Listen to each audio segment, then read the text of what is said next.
Sudarlun Kejaksaan Negeri Nagan Raya bersama Dinas Syariat Islam dan Polisi Wilayatul Hisbah Kabupaten setempat Jumat siang pada pukul 14.00 waktu Indonesia Barat melaksanakan eksekusi hukuman cambuk terhadap 8 orang pelanggar syariat Islam yang tertangkap sedang berjudi di sebuah rumah di kawasan tersebut beberapa waktu lalu.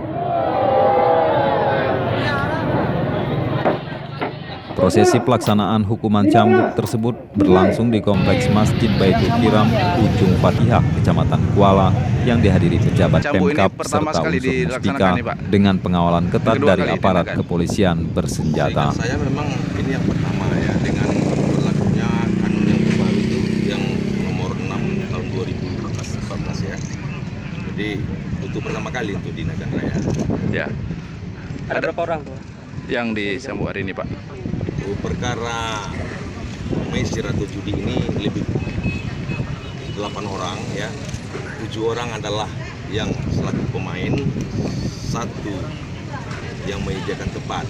Ini kejadiannya di warung di desa. Eksekusi cambuk yang dilaksanakan kali ini merupakan eksekusi kedua setelah sebelumnya pernah dilakukan sekitar tahun 2007 lalu di Jeram, Kecamatan Senagan.